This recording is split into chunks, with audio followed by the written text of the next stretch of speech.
विशाल अंडा ट्रक। देवलपुर गांव में अमित नाम का एक आदमी मुर्गी पालन करता था। वो रोज मुर्गियों के अंडे बेचकर जो कमाई होती उससे परिवार का भरण पोषण करता था। एक बार उसे बाजार में एक मुर्गी दिखी जो बेहद कमजोर और बीमार थी। अमित उसे घर ले आया। मुर्गी को देखकर अमित का बेटा सुमित बोला, पापा पापा मुझे ये प्यारी सी मुर्गी चाहिए, मैं इसे अपने साथ रखूंगा, इसके साथ खेलूंगा मैं।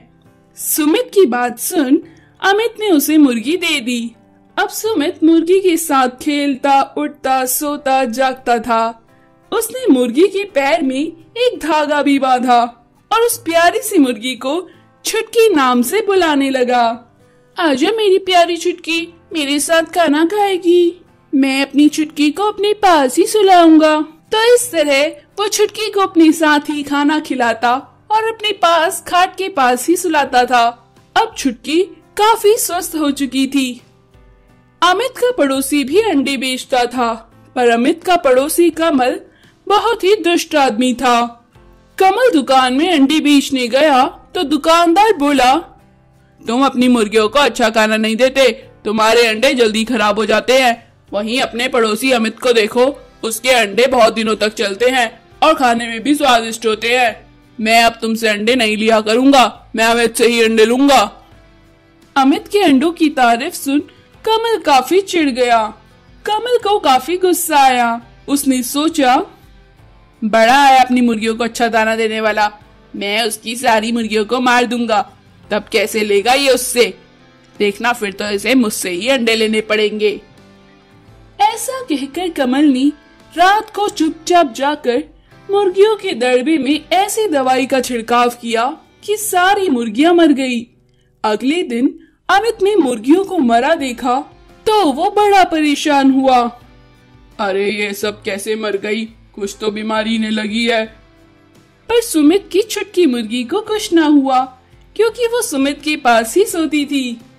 अमित ने दोबारा और मुर्गियां खरीदी, पर कुछ टाइम बाद कमल ने उन्हें भी मार दिया। अब अमित को समझ नहीं आ रहा था कि आखिर हो क्या रहा है। एक दिन अमित अपनी बीवी से बोला, अरे पता नहीं मुर्गियों को क्या हो जाता है, वो कैसे मर जाती हैं, मैं कुछ समझ नहीं पा रहा हूँ। अब मैं मुर्गी का काम नहीं करूँगा, अब मुझे कोई दूसरा काम ढूंढना पड़ेगा। इस तरह बार बार मुर्गियां खरीदते रहे तो हम रोड पे आ जाएंगे। अब तो मेरे पास मुर्गी लाने के और पैसे भी नहीं है। सुमित उनकी ये बातें सुन रहा था। सुमित को ये जानकर बहुत दुख हुआ कि वो मुर्गियां क्यों मर जाती हैं। कुछ दिन बाद अमित अपनी बीवी के साथ बैठा था, तभी सुमित वहां पर आया और बोला, पापा पापा चलो देखो, छुटकी ने अंडा दिया है। अमित बोला, अरे उस एक अंडे का मैं क्या करूंगा, तू रख ले उसको, तू खा लेना, उसका मैं क्या करूंगा, अब तो मैं अंडों का व्यापार बंद कर रहा हूँ। सुमित बोला, मम्मी पापा एक बार चल के तो देखो, छुटकी ने बहुत बड़ा अंडा दिया है। सुमित की बात सुन दोनों छुटकी मुर्गी के पास गए। वो दोनों देखकर हैरान रह गए, छुटकी ने एक विशाल अंडा दिया था।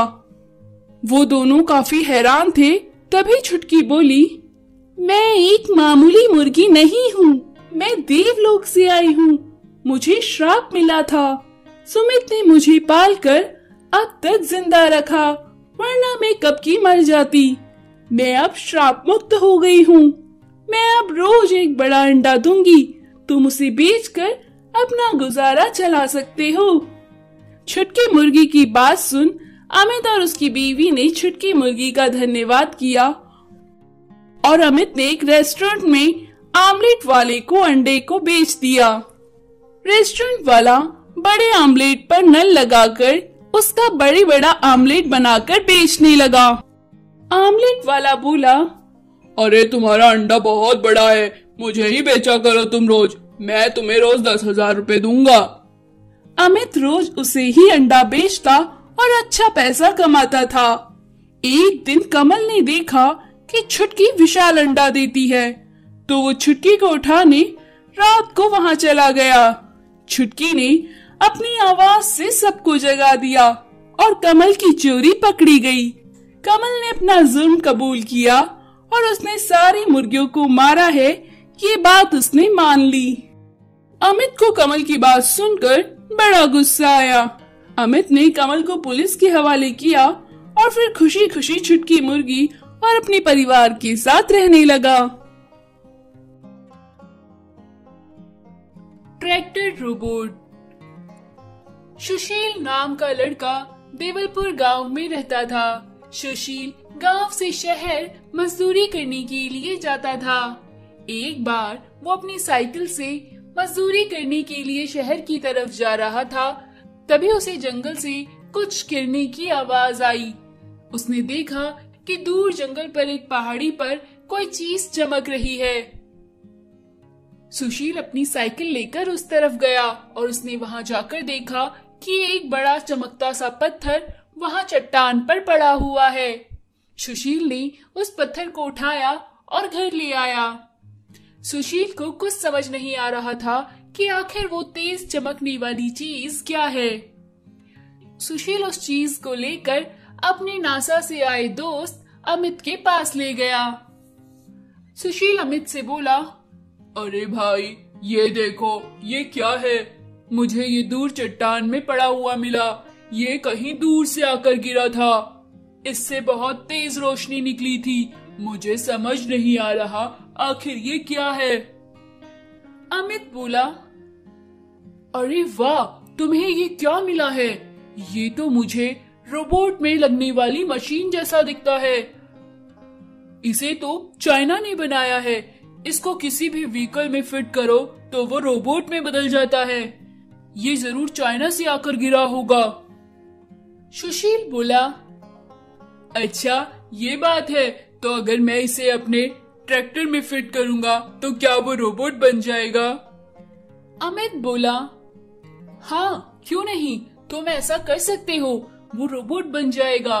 लेकिन उस रोबोट को तुम्हें अच्छे से इस्तेमाल करना आना चाहिए। उस रोबोट को कंट्रोल करने के लिए मुझे कुछ मशीन बनानी पड़ेगी। अमित बोला, हाँ दोस्त, फिर बनाते क्यों नहीं हो? वो मशीन बनाओ और हम अपने गांव में एक रोबोट खड़ा करेंगे जो हमारे गांव के कामों को कर दिया करेगा। इससे हम गांव वालों को बहुत सहायता मिलेगी।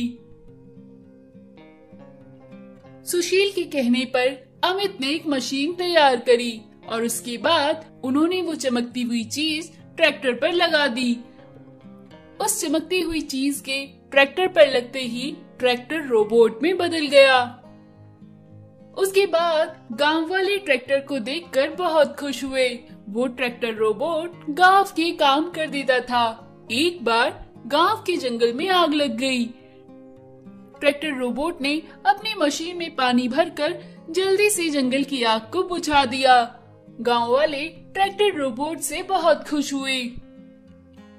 एक बार कुछ लोग पेड़ के नीचे बैठकर बातें कर रहे थे। तभी एक भूकंप आया और वो पेड़ उन लोगों पर गिरने वाला था कि तभी ट्रैक्टर रोबोट ने आकर उस पेड़ को पकड़ लिया, जिससे उन लोगों की जान बच गई। इस तरह ट्रैक्टर रोबोट गांव वालों की सहायता करता था। गांव वाले ट्रैक्टर रोबोट से बहुत खुश थे। अचानक एक दिन गांव में कुछ लोग आए।